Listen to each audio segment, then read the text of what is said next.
Welcome, everyone. Thank you for joining today's webinar on portfolio decarbonization. Do not hesitate to say hello in the chat so we can see that you're here. We're really excited to be having this conversation with you. It's a topic that's been gaining a lot of momentum among our clients and prospects over the past few months, and we felt like it was time to bring everyone together and take a step back and share some clear, structured view and insights on how to handle portfolio decarbonization and have a look at the PMDR. I'm Agathe Martineau. I'm head of marketing here at Carbometrix, and I'm joined today by my colleague Emmanuelle Richat, our head of product. She's in front of me, so probably gonna see me making some hand gesture. And on the chat is Manon Girard, our marketing manager. Without further ado, I will share my screen because I realize I've been doing that. So, yeah, wait a sec.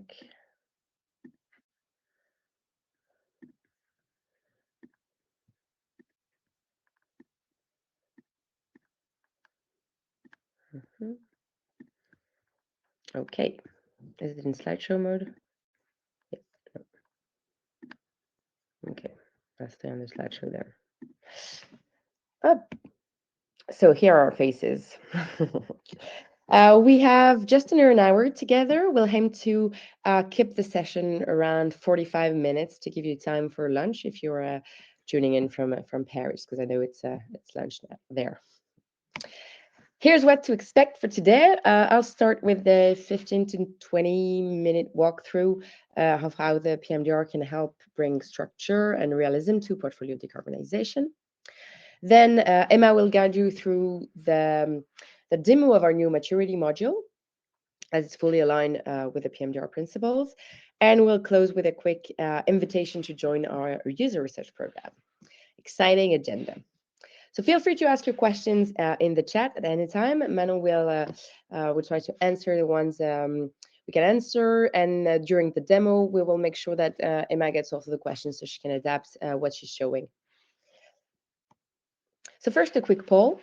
How familiar are you with the PMDR? You can answer, have you been using it already? Is it the first time you hear about it? I really hope not. Yes, is it something that you wish to know more about, but you've already heard about it? So you should see a poll pop up now. You can answer, and I'll make sure to adjust the presentation if you're already really familiar with the main concepts. Before we dive into the PMDR, I think it might be maybe useful to reframe the problem. So you probably know this, and I hope you do, but it's worth saying it again. For a typical management company, like asset managers, it's a service business. It emits a few hundred or maybe a few thousand tons of CO2 per year, most of it in the scope 3 from travels, financial services, IT, etc. But once you look at the scope 3, category 15, the finance emission, we're taking two, 3 orders of magnitude more. So that's 100 of thousands and even some millions of tons of CO2 that are emitted by the investments. So really, when we talk about decarbonizing the private markets, it means decarbonizing the investments. Of course, reducing your own carbon footprint is great, and you would be leading by example by doing so, but the real action really lies in the portfolio. We know that currently the context is challenging, so we acknowledge it. There's some ESG backlash, there's some major ESG regulatory slowdowns in the EU. The US states is also pushing anti-climate policies, but unfortunately, I must say, this won't make the problem go away. And even if decarbonization might not be trendy right now, it's still really strategic. And the 100+ people who signed up for this webinar in less than 2 weeks suggest that we're probably not alone in thinking that. So why does it matter? I'll go really briefly through this because I probably think that you're really aligned with this. First, the value protection. So by decarbonizing your portfolio and your assets, you will mitigate the risk that threaten your financial returns. So transition risk, regulatory shifts, reputational damage. The capital access, of course, because companies need to stay investable, aligned with LP's expectation, market momentum. We know that big corporates are committed to SBTI. They are expecting their value chain to be also aligned to net zero pathways. So that probably mean that the companies in LBO structure will be subject to those kind of demands from the corporates. And final, value creation by unlocking performance, drive premium at exits through efficiency gains, innovation, stronger market positioning, because we know that customers are asking for a greener products. This makes the case for looking at portfolio and decarbonizing it so that you can preserve this value and enhance it. We know it's strategic, but how do you start doing it? You've been familiar with finance emission. Let's take a look at Acme Capital. So Acme Capital is a fictional LBO firm. It's managing its Gamma 1 fund. It's a relatively small portfolio of 6 assets.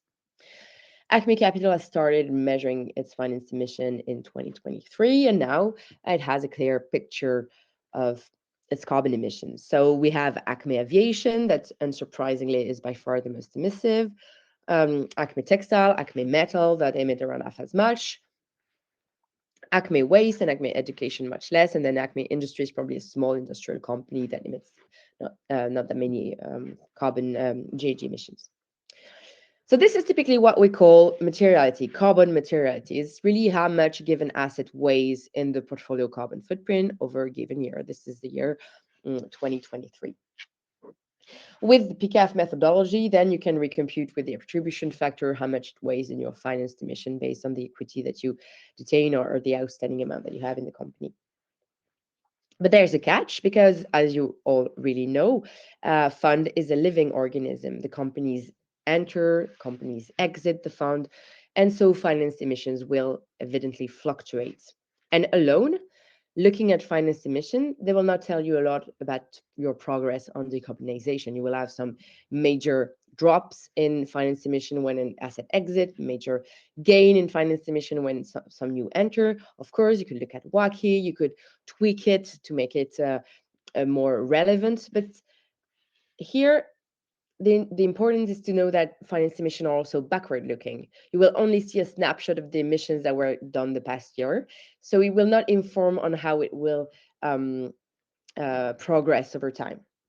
That's where maturity becomes interesting, because if you look at how mature is an asset and more at scale, how mature is your portfolio overall, it will give you an insight on how it will progress and how it will align with a decarbonization pathway.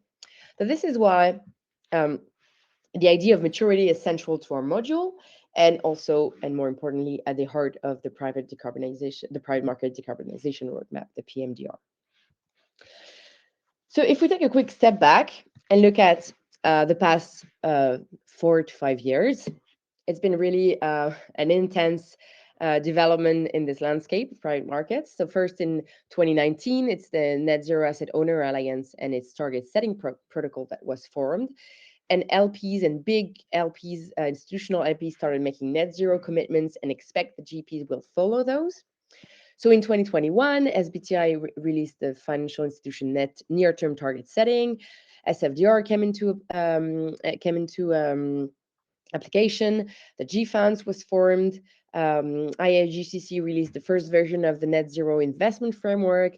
PCAF also released its methodology for the private markets. Just a year after PMDR was released, so PMDR was designed by private markets for private market actors to guide them in reducing their portfolio carbon footprint, and it was developed by Bain & Co. on the behalf of the ICI and the Sustainable Market Initiative's Private Equity Task Force. The latest version was released last November, and this is going to be the focus for today.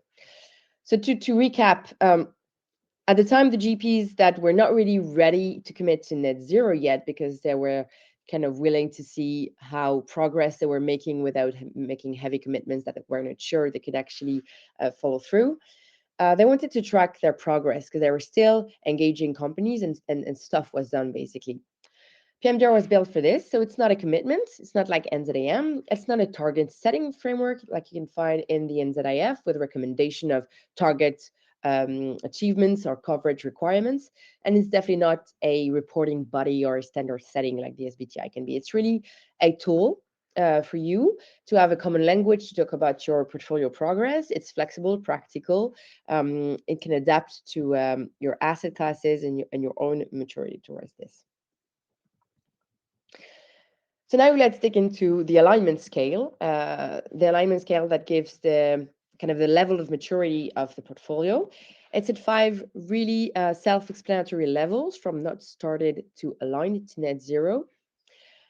Each level has a clear and pragmatic definition and criteria. So basically, are you measuring emissions? Yes, no, even the scope 3, the material scope 3. Are you making this data available? Okay, and now you're preparing to decarbonize. Do you have a plan in place? Is this plan in line with an approach agreed by the GP, or is it in line with with a net zero pathway? And then finally, are you actually seeing your decarbonization efforts progressing towards your pathway?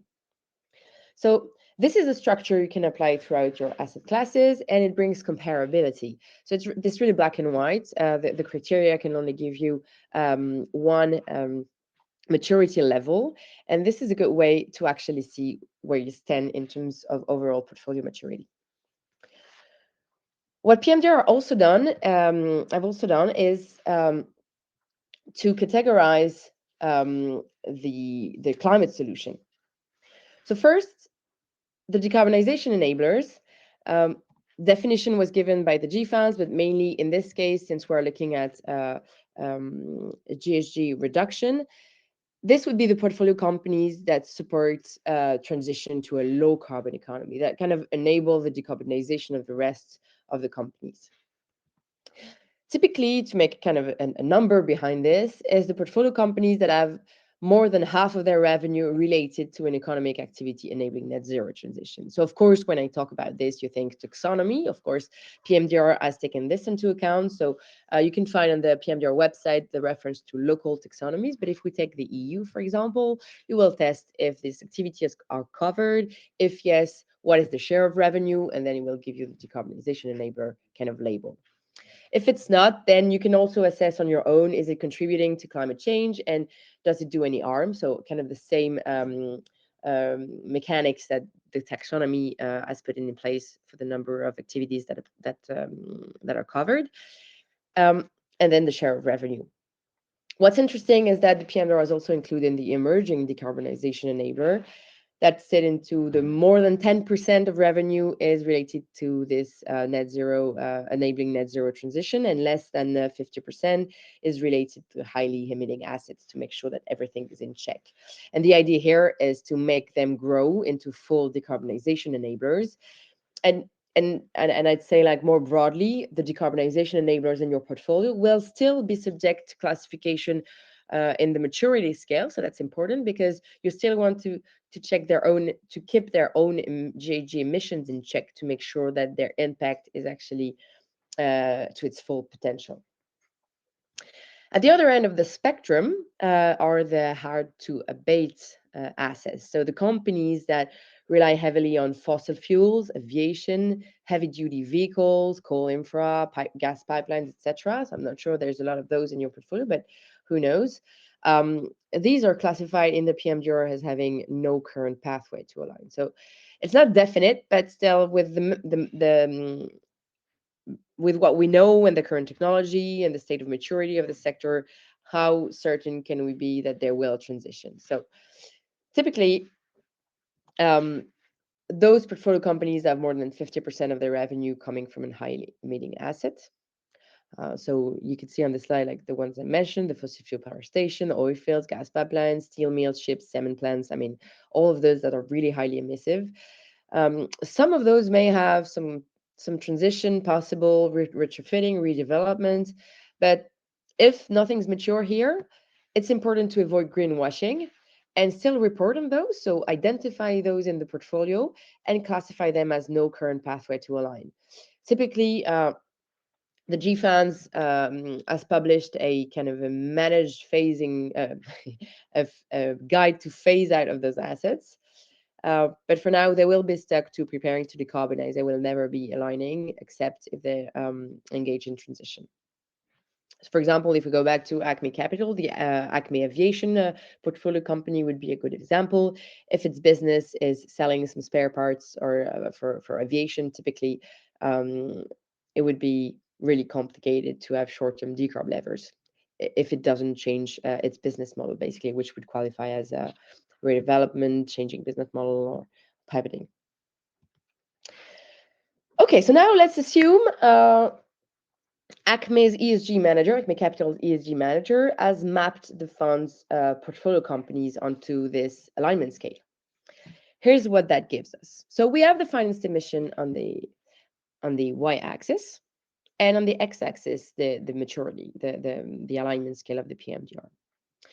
Well, we can see, of course, if we start from the top, so the most material portfolio companies, we have Acme Aviation's flagged as a no current pathway to align.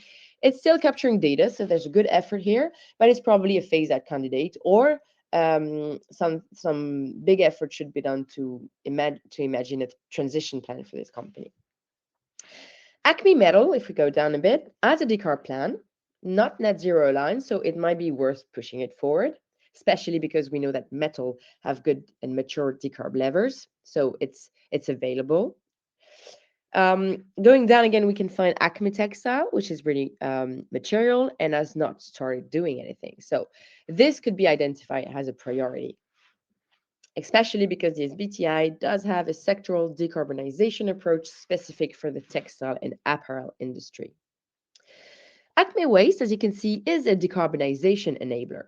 So this means that its business is actively contributing to mitigating climate change. However, we can see that the maturity is not exemplary, and there's possibly still some efforts to be done to maximize the avoided emission maybe of this asset, or at least make sure that there's not like big emission hotspots that could be reduced. Acme Industry and Acme Education are less mature, but Acme Industry is preparing to decarbonize. Industry, we know, is typically can be a really mature sector to decarbonize. So it could be a great internal benchmark or case study for the other assets to kind of learn from and address their own decarbonization. Acme Education, the last one, is really mature. It's already aligning, so the focus should only be on monitoring. So this gives you kind of another overview. We've seen the finance emission, and maybe when we looked at it, the idea might have been to start heavily pushing decarb plans to all of them. But when we look at maturity here, then it gives a whole other picture to support this kind of analysis. There's some other visualizations that are available with PMDR, and some of those we have implemented in our platform, but Emmanuel will show you during the demo. So quick final words before we jump to this demo. There's PMDR and its alignment scale, and it will free you from relying heavily on the WACI and the tons of CO2 finance to report on your decarbonization. They will give you a high-level approach, forward-looking, to report on your efforts and kind of show the way you're engaging with portfolio companies. But of course, remember that there's a lot more to account for. So the portfolio context, we have the maturity that we talked about, but are they exposed to transition risk really? Is the sector actively decarbonizing? Because if so, then there's definitely a transition risk that will be acute. And if the company does not start decarbonizing, then you probably lose market shares at some point. The investment stage, of course, exiting companies are more difficult to engage than the one that just enter the portfolio. And of course, internal resources. Is there enough people that can handle the ESG and more specifically the climate topic? Because we know that a carbon footprint requires heavy data collection, even more when it's the first time it's done. A decarb plan should engage the COMEX to make sure that it actually translates into a strategic plan and it starts being implemented. But then, of course, there's your own context, the GP context, the level of influence you have, whether you're private equity, majority, or private debt, where you only have leverage in the contractual documentation at the beginning in pre-investment and the early phases of investment and contractization. And then, of course, there's your own context, the GP context, the level of influence you have, whether you're private equity, majority, or private debt, where you only have leverage in the contractual documentation at the beginning in pre-investment and the early phases of investment and contractization. And the level of ambition, of course, because, and it's really the reason of PMDR for existing, is that the level of ambition of targeting net zero at the beginning can be pretty heavy and discouraging. So the level of ambition you have for the climate will also dictate both the expectation you will set for the company. So if they have heavy resources, low maturity, high materiality, and you have a lot of ambition, then you should probably push for them to align as soon as possible and maybe commit to SBTI, for example. So yeah, this is kind of the overview of how you could approach your portfolio decarbonization by using the PMDR or even the NZIF, because I forgot to mention it, but you saw it in the timeline I showed earlier. NZIF, which is a target setting, is usually used with a NZM commitment, has also a maturity scale, a bit more stringent, but still that echoes a lot of, with the works of PMDR. So do you have questions before we jump into the demo?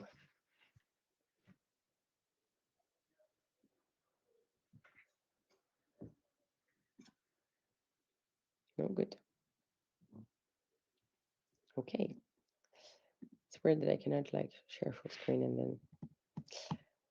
Okay, so I'll now hand it over to you, Emma. So we'll have just a quick adjustment of logistics. I will stop sharing my screen and then Emma will take over. Yes.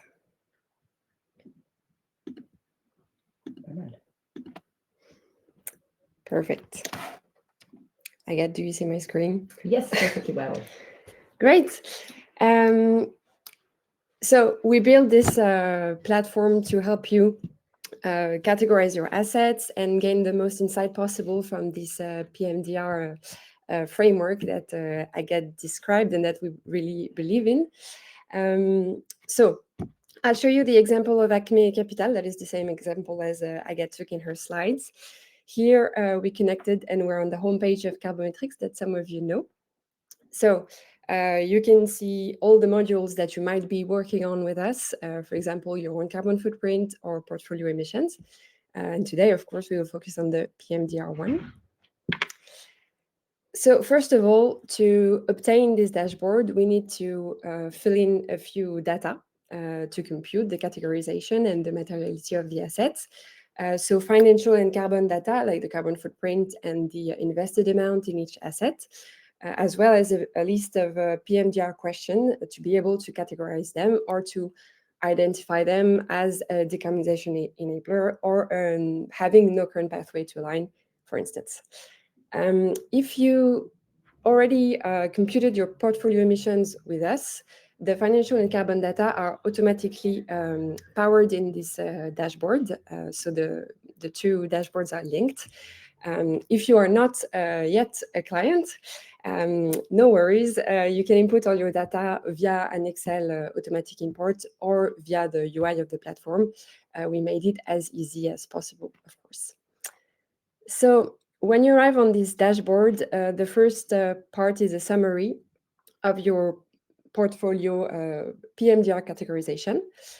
Here we will focus on Gamma 1, the fund that Agathe talked about for clarity reasons. So here you can visualize your Gamma 1 maturity against financed emissions, invested capital, or number of assets, depending on what you want to look at, what you want to report. And for each category, you can find the definition and the list of assets that are involved. The whole dashboard works with this side panel. Basically, you can click on everything in that dashboard and you will have some details on the site. You also have, of course, the definition of no current pathway to aligns and decarbonization enablers for you to look at. So the second graph is kind of the same as the slide that Agathe showed you. So you will find the same company that we talked about, Acme Aviation, Acme Waste, which is a decarbonization enabler, for instance. The point is, as Agathe said, to check the maturity of the assets against the materiality, the carbon impacts of each asset, which you can look at regarding absolute emissions, emissions per revenue, or financed emissions, for instance. The point is first to look at the general repartition breakdown of assets, but also to focus on the ones that are the most emissive and to identify the next steps that you can take with them or that you can engage them in taking. So as we said, for example, Acme Textile that has not started anything, maybe the next steps will be to push them to do a carbon footprint assessment, whereas a company like Acme Metal, who is preparing to decarbonize, might see a benefit in being engaged in hiring the level of ambition of its decarbonization plan, so that it becomes in line with the Paris Agreement and it can go into the aligning category. For each asset, you can find details of the underlying data, as well as a link to update the specific data collection for this asset. What's interesting also is that if this asset has worked with Carbometrix to assess its carbon footprint or to build a decarbonization plan, in the context of a project we might have together, you can go check the dashboard of the company and you can visualize its carbon footprint or, for example, its decarbonization plan. If we go back to our PMDR dashboard, we have this third graph that is the alignment development by financed emissions, invested capital, or number of assets. Again, we try to put a y-axis that talk to you and that you can report on. It's the kind of thing that we can improve. We can also add some metrics if needed. It's the launch of this product, so we're here to listen to your needs. So here the point is to check the evolution of the maturity of your portfolio in time. We compare 2022 and 2023 here. What's really interesting here, and it really echoes to what Agathe was saying, is that we see that financed emissions is a picture of materiality, but it doesn't necessarily represent the efforts that your assets are doing and the actual maturity of your portfolio. So here, for instance, we have an increase in financed emissions, but it doesn't necessarily mean that the situation is worse, because when we look at the normalized version of the graph, we can see that the percentage of assets that actually capture data and start decarbonizing and even aligning is increasing. We can see this even more clearly when you look at the breakdown by invested capital. So I'll follow up with this graph and select all funds again, because the whole point of this graph is to compare funds. Here you have a typical Acme Capital, again, is the fictive management company where we created a Gamma 1 fund that could be more of a historic fund, maybe with a lower climate maturity. Gamma 2, which is a newer fund, maybe in the middle of its investment cycle. And Gamma 3, which could represent a green or even Article 9 fund. So you can see that the investment thesis and the steps in the investment cycle really shows into the breakdown of the PMDR maturity. Again, each section of the bar charts can be looked at in more detail to check again the definitions and the assets that are included. Finally, the last graph of this dashboard represents the emissions of the assets against the attribution factor. So Agathe talked quickly about the attribution factor already. Just as a reminder, it's the outstanding amount divided by the enterprise value of each asset. So the point of this graph was to highlight the assets on which you might have more influence. So of course, this attribution factor is not perfect at all, because it doesn't consider the portco context and GP context that Agathe was talking about in her last slide. It doesn't consider if you have maybe, if you hold seats at the board, the economic health, financial health of the assets, and maybe the actual decarbonization levers that the assets might have. But it's still a way to maybe focus on assets that are at the same time really emitting, that have high absolute emissions, and that you might have more influence on. So in this section of the graph. Whereas assets where you have less influence and that are less emitting could be considered as less of a priority, even if, of course, we encourage you to engage everyone. We need to focus our resources. So that's it for this dashboard. As you saw, there's a lot of material. There's a lot of insights that can be taken from all this. This module was designed for you to be autonomous in the data collection and in the understanding of all these insights. But as all the module that we developed at Carbometrix, you can also be supported by our climate advisory team. So that's your choice, and it depends on your resources and the comfort that the level of knowledge that you have on the PMDR, of course. The whole point, again, and we repeat ourselves, but the whole point is to try to prioritize assets and to identify the next steps to engage them in the climate journey, because having a picture of emissions is not enough, and we need to push them to do better. So this dashboard is not perfect yet. There's many things that can be improved, and we really want to adapt it to your needs, to what you want to report, to what you actually want to look at. So that's why, and I'll pass back the mic to Agathe on this subject. We are presenting it to you today. I don't know if you have any questions before we move on to the next part, because I don't see the chat. But I can go deeper into any graph if you want. Okay, then I'll give back the mic to Agathe.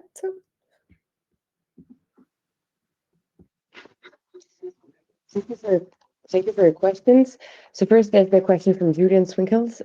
What is the added value of using this in comparison with the PMDR tool that is developed by Bain? So I believe the PMDR tool that was developed by Bain is an Excel macro. So of course, if you're already using this and it corresponds to your need, that's really great. The value added of our platform, so not really the module, I think comes with the interaction between the data that we already compute. So if assets have done their carbon footprint with us, then every data can be consolidated. Also, if the financed emission are computed with Carbometrix, everything is also fully integrated in the same tool. So really, it's more about full integration with all the carbon data that you are computing. And I mean, we haven't tested extensively the Excel macro that Bain provided, but I believe it's more a question of usability and user interface and yeah, and probably collaboration on a platform. It's really a question of using an Excel versus a software, which I think is can be the question for a lot of usage. I don't know if this answers your question, but I think if the PMDR tool is sufficient for now, I'd say it's already a really good start to use this. I guess the Carbometrix platform is more a one-stop shop for all your carbon needs, and this is how it could have value added. But if you look at the module in itself, it probably compares to what Bain has developed. And if I can add something, our point at Carbometrix, and you probably know this if you're already clients, is to try to improve our modules to fit your needs. So today, the platform is quite new. The point is to take your feedback and to try to make it better, and that's how it can also become maybe more interesting than the PMDR Excel. I hope it answers your question. There's another question from Ava. And the first part of the presentation, when you discussed the carbon materiality of an asset, were you suggesting that being net zero aligned might not always be relevant? For example, in the case of energy transition, decarbonization focused funds or renewable energy assets. I think it's not really a question, actually, because usually those funds are aligned to net zero. So it's a question that always comes up. Because we've been working with funds that are 100% renewables, and they were questioning if it was relevant to commit to SBTI, for example. As of recently, I think it came out maybe in December or November of last year, SBTi has released some sectoral decarbonization approach for the power. So companies that are in the power sector and especially in renewables, they are already aligned to net zero because they emit less than the current trajectory for each megawatt produced.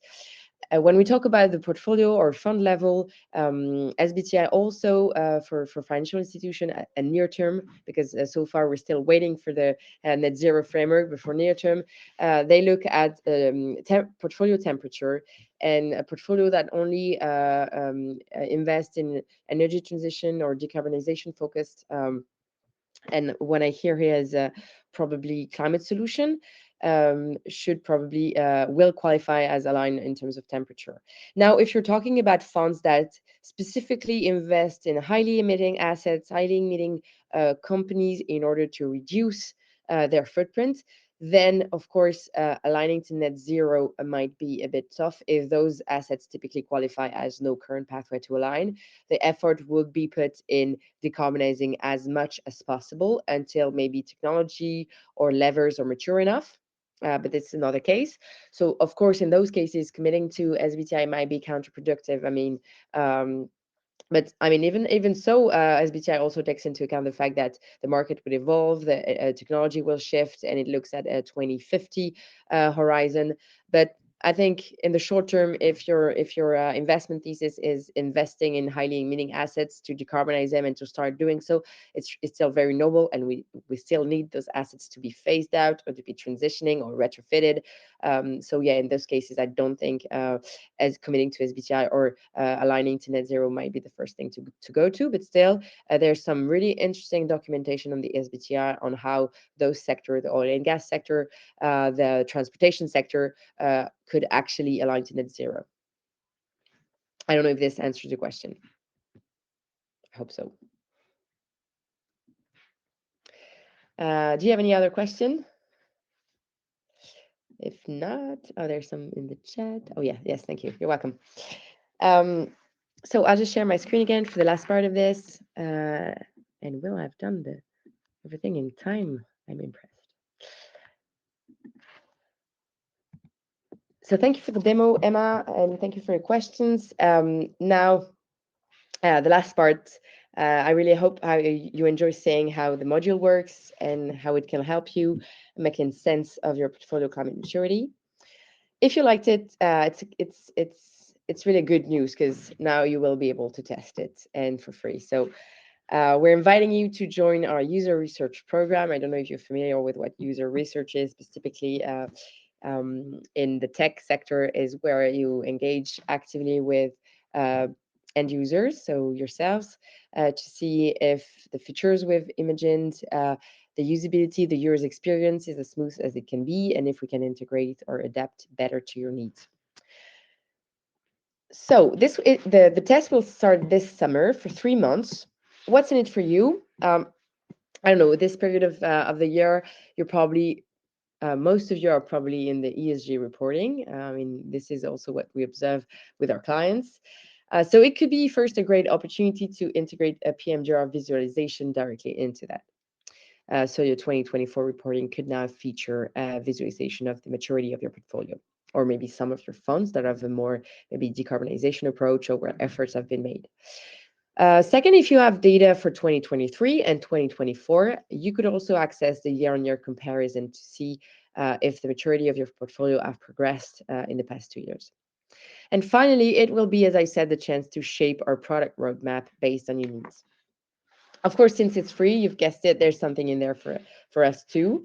We'll simply ask you to fill in a brief feedback questionnaire around the end of the testing to tell us more about your experience. But it will be quick, I promise. And finally, we will ask for 30 minutes of your time with Emma here, head of product, to discuss this feedback and maybe test some ideas and discuss your input. Honestly, I think it's a no-brainer, but I'm a bit biased, of course. So before we leave you, just to give you a bit overview of how this would go by. So first in June, I think we schedule some onboarding session at the beginning of June and mid-June. You will get onboarded in collective onboarding sessions where we will set you up on the platform and answer all your questions. So we will go more into depth of the ins and outs of data collection, consolidating everything, what you can do, what we can do, blah, blah, blah. And then from July to September, end of September, you will be free to explore the module. We'll hold weekly office hours for you to share your questions, your feedback, some bugs, anything really. The details of this will be given during the onboarding. Early September, we will send over the feedback questionnaire for you to fill in order for us to prepare for the 30-minute debrief that we'll hold with you at the end of September, beginning of October. So Manon, I don't know if you've done it, but Manon has probably shared already with you the registration link in the chat. So you can click and register your interest for this user research program. It's really a short form. We'll ask for your name, email, a bit of details about the fund, how many portfolio companies, how many funds do you wish to include in the perimeter of this test. This is really for us to better understand the context and make sure that the module actually fits your setup. I think that's it for now. We're really excited to run this large-scale program. We believe in Emma can testify for it, that it really could be a game changer for how we iterate on this module. And maybe to answer again to Julian's question, how can we add even more value to just the PMDR tool from Bain? Do you have any questions about the program? Let me go back to the webinar. Still struggling. So one question: what are the minimum requirements to join the year's testing in terms of data, passage reporting, etc.? Everything will be shared in the questionnaire, but essentially it's better if you have your 2024 data, finance emission, or at least your 2023 data to have something to visualize. There's a list of the data that would be interesting to have in terms of detail for the visualization that Emma showed to be the most insightful.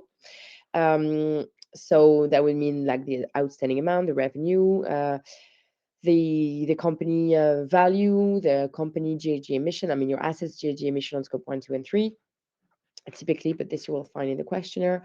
And in terms of size, as you could, you probably could see in the demo, but if you want to test it over 100 or 200 assets, it's probably going to be a bit crowded. I will leave you to be the judge of this, but it could be interesting to test it on a smaller scale. And of course, I don't know if some private debt, private credit people are here with us. It still could be interesting to test it for private credit, even though you don't have as much lever as the private equity in LBO funds. But you could still have a look of the effort that you've done, maybe towards engaging decarbonization in covenant clauses or anything that sustainability linked loans that you're doing already. So if this could reassure you. If there's no more questions, then I will thank you again for your attention, for your time. We're really happy with the opportunity to onboard you on such a large-scale user testing program. We'll send you a follow-up email with the program link again, so you will not lose it, and the replay of this session if you wish to show it around inside your firms or look at it again. And with that, we're practically on time, like perfect timing. I will wish you a bon appétit.